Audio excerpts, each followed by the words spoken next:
us today. I'm Carol here from Sunset Learning Institute. I'm here with John Gardner today. That will be our instructor. Thank you, John, for joining us.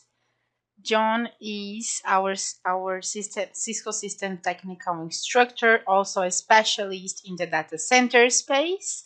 John provides consulting, implementation, and support of Cisco data center infrastructures and more. I hope you all enjoy this webinar. Stay until the end because we do have some promotions and good things for you. I will launch a poll right now that will help us guiding through the session and also help me in my team to provide you some follow-up, some good follow-up. Thank you, and John, all yours. Thank you. Appreciate it. Everybody, thank you so much for joining us here for the Cisco Cybersecurity Best Practices for Cisco Intersight. And thank you so much for being security conscious during Security Month, right? So what we're going to be talking about today is the new Cisco Intersight dashboard and how are we going to lock this down once we've deployed this system. And by the way, yes, we do have a couple of things going on here. We've got some awareness month, really neat stuff we'll talk about here at the end. And like I said, a giveaway.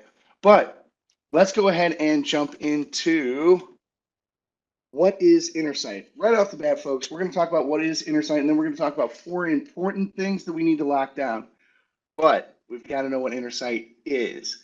And I don't want to spend too much time on this because obviously the point here is to talk about security, but we've got to know what we're securing. So if you are not familiar with Cisco's Intersight dashboard, one of the things that we were running into long time ago, not so long ago, about 5 years ago, was the fact that we were managing our unified compute systems through our fabric interconnects.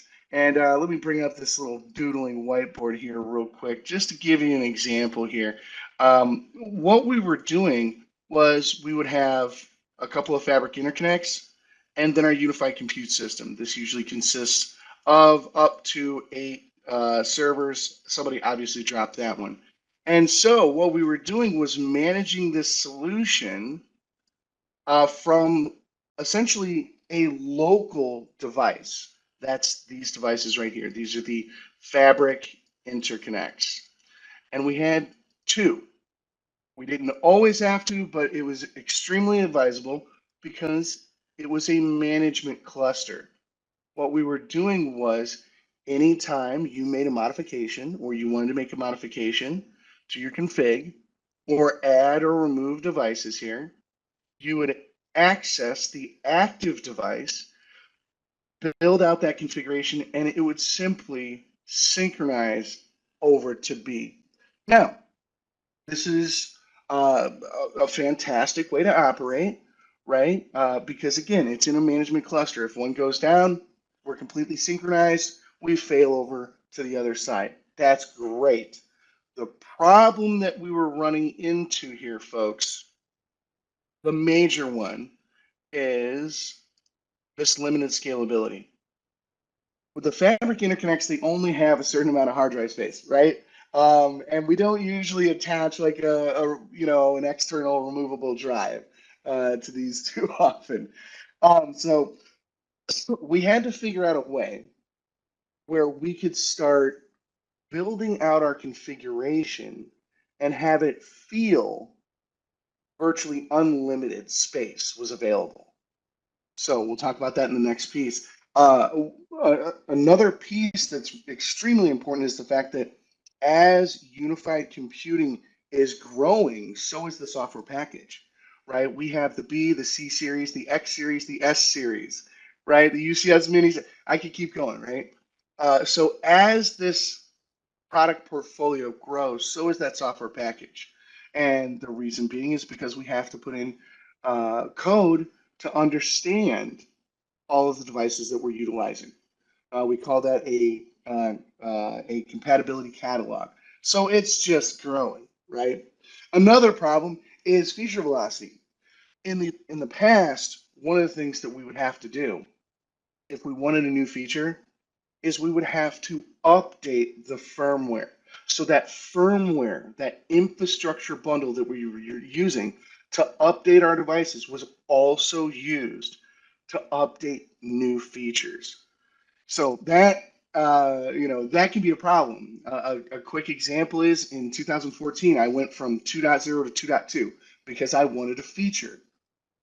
This introduces dependencies and issues such as um, I bricked one of the fabric interconnects because I didn't read the release notes and the upgrade path, right?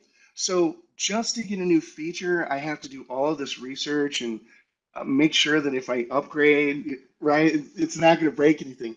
That seems counterintuitive, right? I should be able to have new features without worrying about bricking a fabric interconnect. The last thing here is complex legacy API. I wouldn't say that it's complex. I would say that our our API in the past, which was XML based, it wasn't complex, but it was very strict. It was very rigid. It was linear. So if you wanted, let's say, to rename something, you couldn't do it because there were linear dependencies. And this isn't a programming class, but long story short, we needed to move something to something that was more object oriented, more modular. So with that being said, that's where Intersight managed mode came in. What we did, let's bring this back up here. What we simply did was we said, instead of having the management cluster here, now with your infrastructure bundle 4.1 and higher, currently we are in the 4.3.4, I believe. And so when you install the infrastructure bundle 4.1 or higher, it now installs a Redfish connector. Now, this is very, very similar to if you're used to a server with a bunch of clients, such as Puppet, as an example, or Chef. They have a server that reaches down and configures these devices for us. So this is on a client server model. So the Redfish connector is acting like the client. What we're then going to do, and here's where Intersight comes in, is we are now going to go to our Intersight dashboard. By the way, all you got to do is go type intersight.com into a browser if you have not done that before. And long story short, we will claim these Redfish connectors. So now I have a Redfish server that lives in the cloud and acts essentially uh, virtually, I guess you would say, virtually infinitely scalable, right? So that means that my policies that I'm creating over here, I can hold so many more policies now. And I don't have to worry about that space issue that we had before. Another thing is that we're also using JSON for the programming language. So it's more modular, it's more current. And so, excuse me, with that being said, what we have to start taking a look at is how do we lock down this communication? And then also, how do we lock down access to the gear? And also our configuration. So that's going to be the major pieces here. Keep in mind, this is a new software feature stack for the Fabric interconnects. Intersight Managed Mode is an infrastructure bundle. Intersight is an online dashboard that we use to manage devices that are in Intersight Managed Mode. So we're managing those Fabric interconnects and any attached servers. We're now also using policy-based management of the Fabric interconnects, which if you have deployed UCS in the past, you know that that was a different type of configuration. In UCS Manager, you would have to go to different tabs and modify constructs. Now we're using policy to do an automated configuration deployment. So with that being said, just real quick, this is what a standard deployment looks like. So what are we locking down? In a standard deployment, you can have up to 20 chassis with up to 8 servers per chassis. On the back of those chassis, we do have what are called input-output modules. Today in the X series, they're now called intelligent fabric modules. Same thing. They're doing the exact same thing. They're connecting up to the fabric interconnects. And then the fabric interconnects are going to be managed by Cisco Intersight. By the way, yes, there are a couple of different options there. Today we're focused on the SaaS deployment, but there are two other deployment methods for managing this system. There's the connected virtual appliance and the private virtual appliance. Keep in mind, folks, we are going to be talking about the SaaS option, a SaaS dashboard, but the CVA PVA, those two can be on-site, on-prem. So if some of you are looking for something, again, even more secure, we do have a private virtual appliance. It's completely air-gapped. It's our securest option. Um, but with that being said, what are some of the things that we've got to lock down? So the first thing here is in Intersight, we've got our username and passwords, right? We also have to worry about, are you in a multi-tenant environment? And give me one moment. Sorry about that. That sneeze came out of nowhere. Uh, so we have to also ensure that if you're in a multi-tenant environment, that your configurations are staying separated. But then what about API access, which is incredibly important, especially for automation and orchestration and your DevOps team. We've got to be able to lock that down. And then the last thing here, and actually, if we go to the next slide here, we have our certificate-based authentication. Now, the certificate-based authentication, that's something that you're not really going to see here. If you're familiar with the unified compute system in the past, you know that we utilize a KVM, a virtual KVM, keyboard, video, and mouse session to install our ISOs or our operating systems. Those are incredibly important to lock down and make sure that nobody else can get in there because they literally have access to the OS, right? So let's go ahead and jump right in here. Again, there's four main things that we want to take a look at. We've got our, oh, I thought I was logged in. We've got our user accounts with RBAC, role-based access control, certificate-based authentication, API security, and multi-tenancy. So the first thing that I want to do here is bring up Intersight. My apologies, it logged me out right as I was getting started. There we go. It wouldn't be an IT demonstration if everything worked perfectly. So anyways, welcome to the Intersight dashboard. All I have to do is go to intersight.com and log in with my Cisco ID, and it ties my dashboard to me. Then what we do is, again, we'll claim our devices. Our fabric interconnects with those redfish connectors by going to system and targets.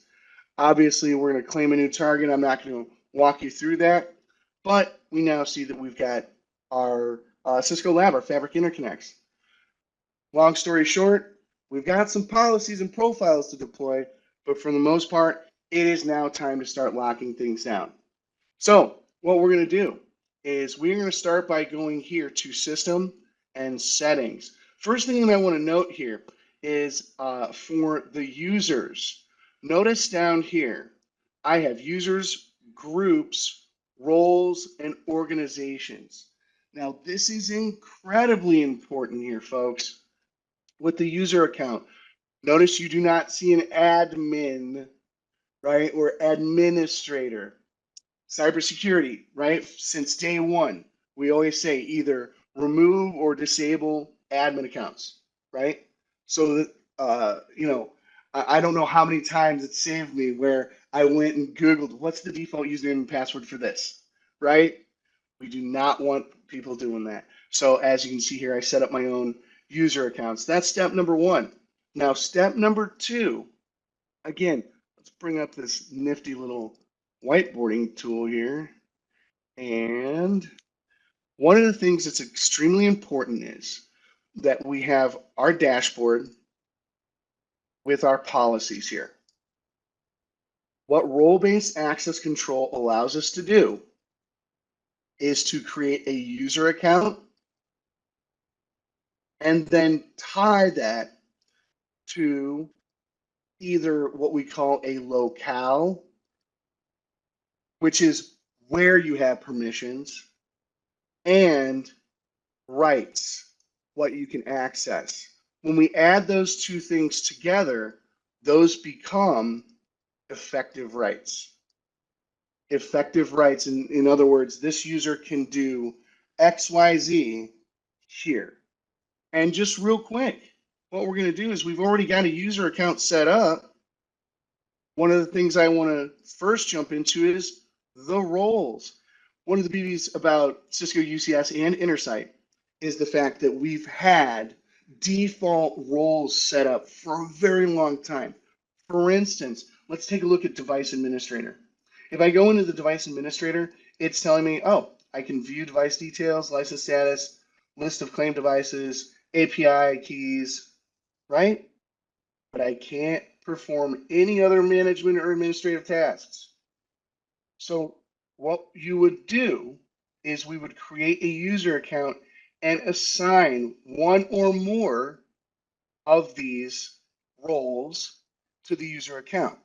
This effectively locks them down to what they can and can't do in the dashboard. You can see right here, I've already got 3 users that are set up as account administrators, right? And so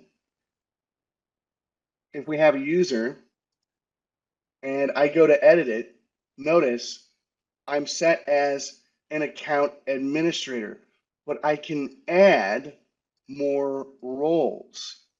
Technically, you can get more than 10 roles assigned to a user account, but I will say that after just a couple, it starts getting a little hairy because you got to pay attention to what these rights are allowing that user to do, right? So all you have to do is create the user account and assign a role. Now, another thing that is extremely important, since we've talked about RBAC, the next piece, let's go back over here. So with RBAC, it's allowing an administrator to control what and where the user's level of access is. What I want to talk about next, and actually, I'm sorry, let me go here to multi-tenancy. Intersight has the ability to divide the configuration into multiple buckets, or if you look underneath the hood, it's actually folders, right? Yeah, at the end of the day, we're creating a folder structure and saying who can and can't get to those different folders. That is in the form of what we call organizations. Now, as you can see here, I've got a couple of different organizations. Now, an organization, again, it's kind of like a bucket. So everything for, instead of pod one, we'll call it customer one. We create, and yeah, let's go ahead and create an organization here really quick called customer one. You can put a description if you'd like. You can also now utilize what's called a shared org, which is a really neat concept. In UCS and other role-based systems, what you were doing was tying them to one specific folder. We now have the ability to inject more policy and configuration from other folders by simply creating a shared relationship.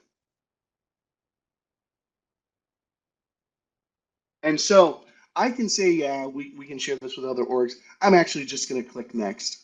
Now, yeah, if you wanted to, oh, and these are actually resource groups, excuse me. The next step is the resource groups. You can actually, again, get to a very detailed level of permissions. This is an example of taking devices and combining them together into what we call a resource group. So for instance, an entire chassis or 4 chassis can be all built into a resource group. And I could say that this user can only get to these 4 servers, or I'm sorry, 4 chassis. They can only manage those 4. So yes, we can get all the way down to locking it down to the hardware. That's what the resource group selection is all about. And as you can see here, that's it. You create an organization. In other words, all I really did here, folks, if we go to the next page, all I really did, I created a folder, right? That was it. And so when you're building out your configuration, let's go over here to infrastructure services, where most of our policy elements.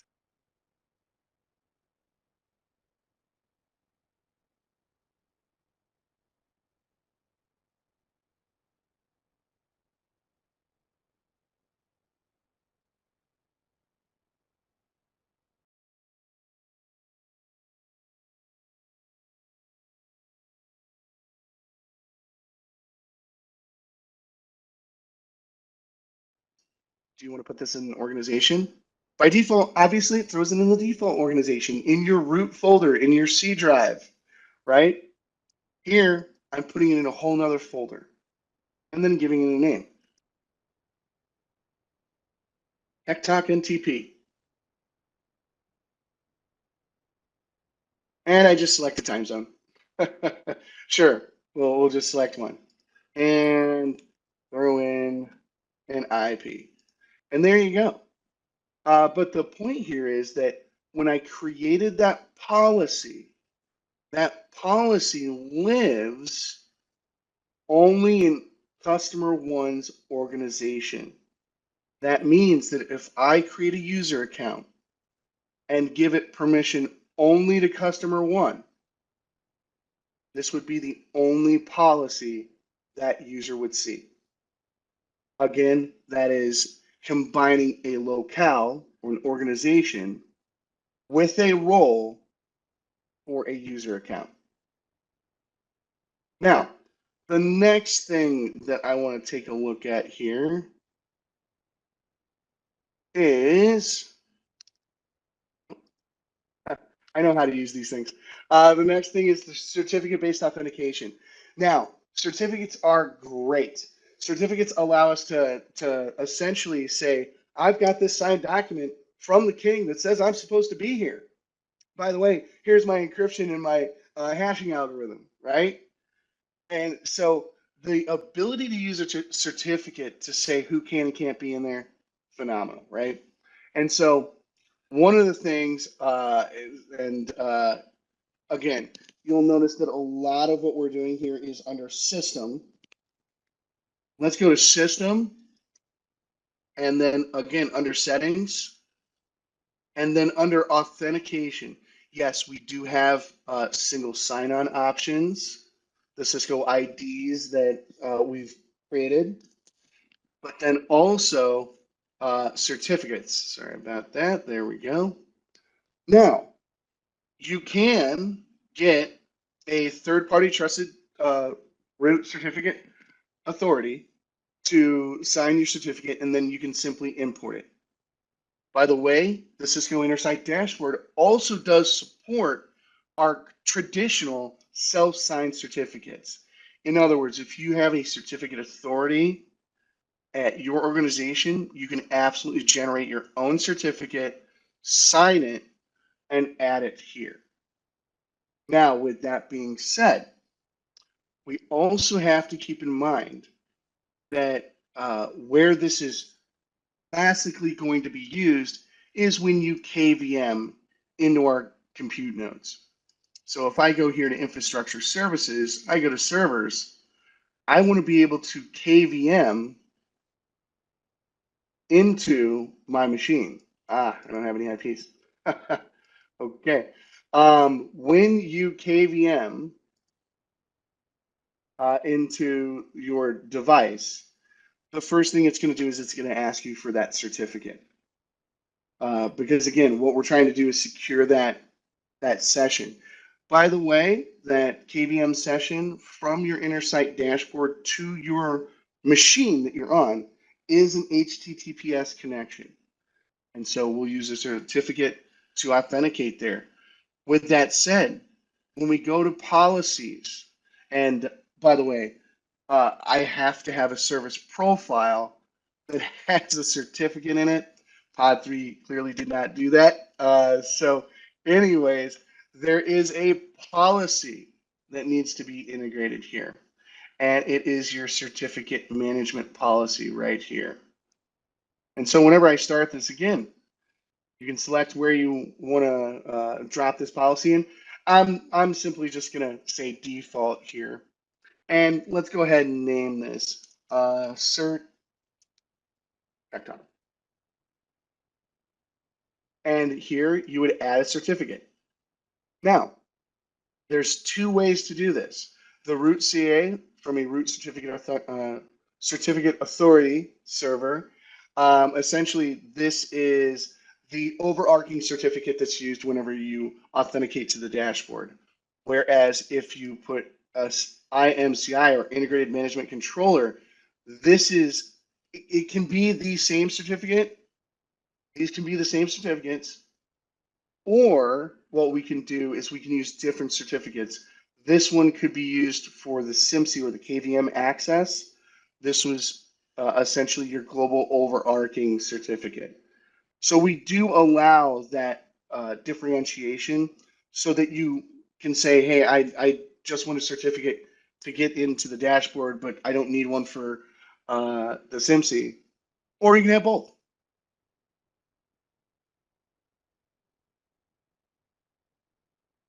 And I'm just going to cancel out of here. Now, if we go to system, again, we have our trusted certificates. Okay, I like it. The next thing that I want to mention also, and one of the last things here actually, is API security. Now, API security is incredibly important, especially in today's world. Automation orchestration, we've got DevOps teams that are using application programmable interfaces to get, put, post, delete information without having to get into the dashboard, right? So we're going down to that code level. If you're not familiar with an API, it's actually a very simple concept, but you've got your workstation here, and let's say that you want to configure this router. Normally what we would do is we would SSH into it, right? Or telnet or use a web browser, right? But on the management interface, MGMT0, and by the way, your Fabric interconnects have management 0 interfaces. Most devices have them. The management 0 interface is tied to another interface under the hood, an application programmable interface. That truly is where your configuration and policies are stored. So you'll have global policies, you might have interface policies, you might have, let's say, routing protocol policies. And so what's incredibly important is for us to be able to wrap around from the management interface and hit that API and gather or configure policy. So with an API, I could go here and write a script that says, edit that script that's already created. Or I could say, go create an IP address on an interface. And so what you're really doing is you are creating a tunnel between the management 0 interface and your workstation. This is usually going to be in the form of HTTPS. And you're sending scripts through that session to the API. And the API says, do you want me to get, put, post, or delete something? That's it. But here's the thing. We like HTTPS, right? We like our secured HTTP sessions, but we'd like to have a little bit more security, right? And so that's where our API keys are going to come in.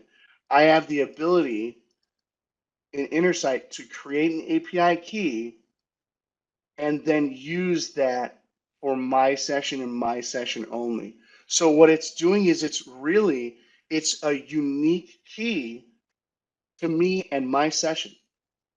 And the way that we're going to do that is if we pop open our dashboard here, we got to scroll all the way down, and you'll see where it says API.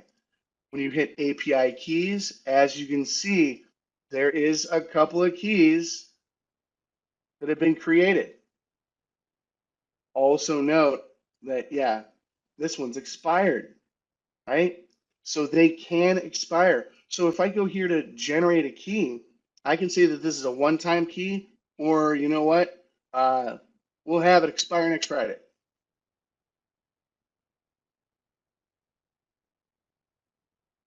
Oh, yeah.